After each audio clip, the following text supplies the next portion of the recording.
Yes, I've been to multiple psychologists. I've struggled with depression and anxiety my entire adult life, most of my young teenage life, and I've been in and out of psychologists and on multiple different drug cocktails throughout my life. And I've never found that talk therapy or psychotherapy helped me all that much. In fact, to be honest with you, I've never found that pharmaceutical drugs helped me either.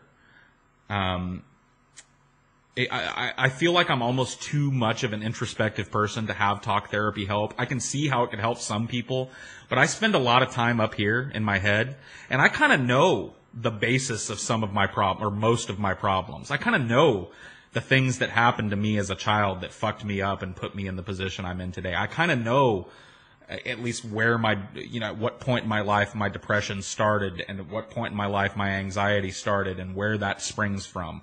And a lot of psychotherapy and talk therapy seems to be focused on getting to the root of that for people. And I feel like I've already gotten there. So the questions that they ask you are questions that I've asked myself.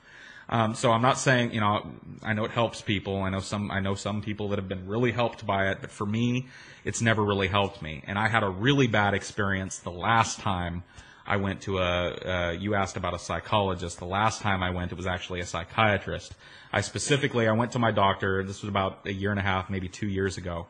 I went to my, normal practitioner and said, I would like you to refer me to a psychiatrist, because I believe I'm right about this. Psychiatrists are psychologists. They do the same thing, but the psychiatrist can prescribe medication.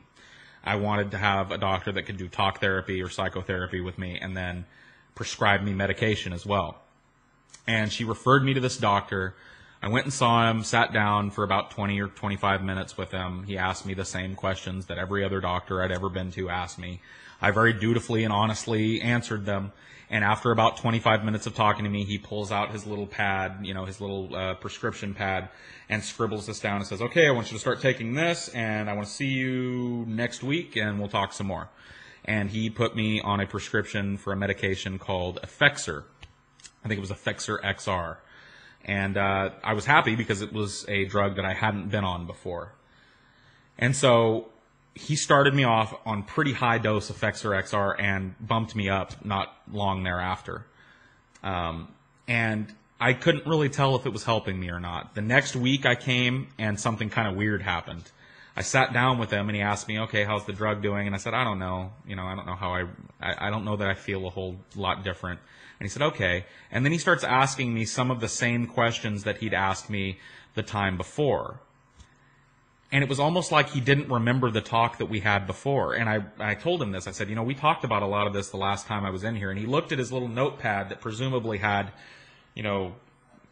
details about my life on it, my fears and my idiosyncrasies. And he goes, oh, yeah, okay. And he moved on and kept doing it.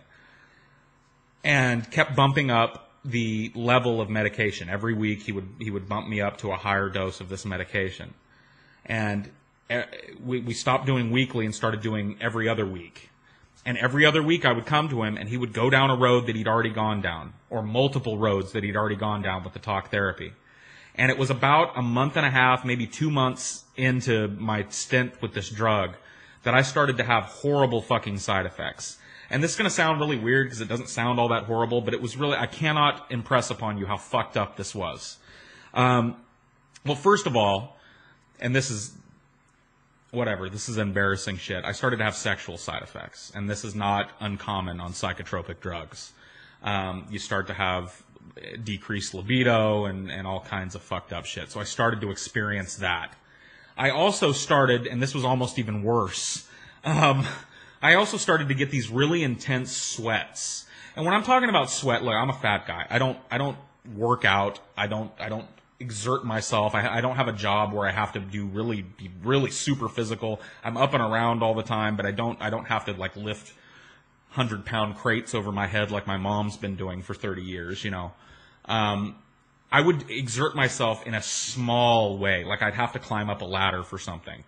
And just the exertion that it took to climb up that ladder, I would pour sweat. I mean, like I could feel it. It started in my head, and I would feel it literally oozing out of my pores on my head, and it would drip off of me like I was in a shower.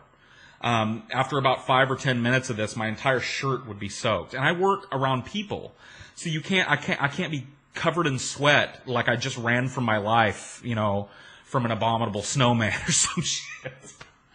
Like a fucking Rancor from Star Wars. The fucking Rancor from Star Wars chased me down the street and I just got to work, you know what I mean? I can't be drenched in fucking sweat from head to toe at my job. And so I went to the doctor and I told him about this, fully expecting him to say, okay, well, let's get you off this drug. We'll step you down. You can't stop taking psychotropics, right away, but you can get off of them. You have to step down. And he argued with me, knowing that I was having the sexual side effects, knowing that I was having this sweating, knowing, and I told him that I'd been having really weird dreams that were waking me up 3, 4, 5 times a night. Knowing this shit, he said, I really think you ought to just ride this out, stay on the drug. I think this is going to do good for you. And he refused, and I told him, I said, I don't want to stay on the drug. I want to get off the drug. And he said, well, you'll have to step yourself down off the drug, but I don't recommend it. And it was at this point, after having telling him the problems I was having on this drug and how this drug was not helping me, but actually hurting me. It was at this point, having him argue for me to stay on this drug, that I realized what this guy was. And I put it all together in my head why every time I came to see him, it was like he'd never met me before. This guy didn't give a fuck about me. He didn't give a fuck about my life. He didn't give a fuck about my problems. He didn't care if I got better or not. This guy was a pill pusher. This guy, like all other doctors, gets a kickback from a pharmaceutical company, depending on how many people he puts on a certain drug. And he had a vested interest in me staying on this fucking drug that was fucking my life up. And I was already not a huge fan of psychology and psychiatry, and that was the nail in the coffin for me. I had to step myself down off of this drug without the help of that doctor. He just basically told me, oh, just start taking lower and lower doses, don't go off of it right away. He didn't really care to give me any plan or help me come down off of this drug. And coming down off of this drug, if you can believe it, was worse than being on it. I went into an almost immediate withdrawal that was so bad. I'd have full body shakes. I started to have auditory hallucinations. I would vomit up food for no reason. The withdrawal symptoms of this drug were so horrible. And I finally, and I feel stupid for not doing this before, but I finally went on, online and looked up this drug, and there are whole communities of people that have been on this drug, that have had these types of problems with it. And it was only going through that shit and hearing the other people that had the same thing as me, that made me able to get off this without completely fucking losing my mind. I mean, full-blown auditory hallucinations where I would hear things that weren't happening all throughout the day. Like there was somebody saying my name right in my ear. I mean, fucking had me wigged. And that's the nail in the coffin for me. I know it helps other people, but I'll be figuring out how to handle my own problems from here on out. Maybe you think that's dumb, but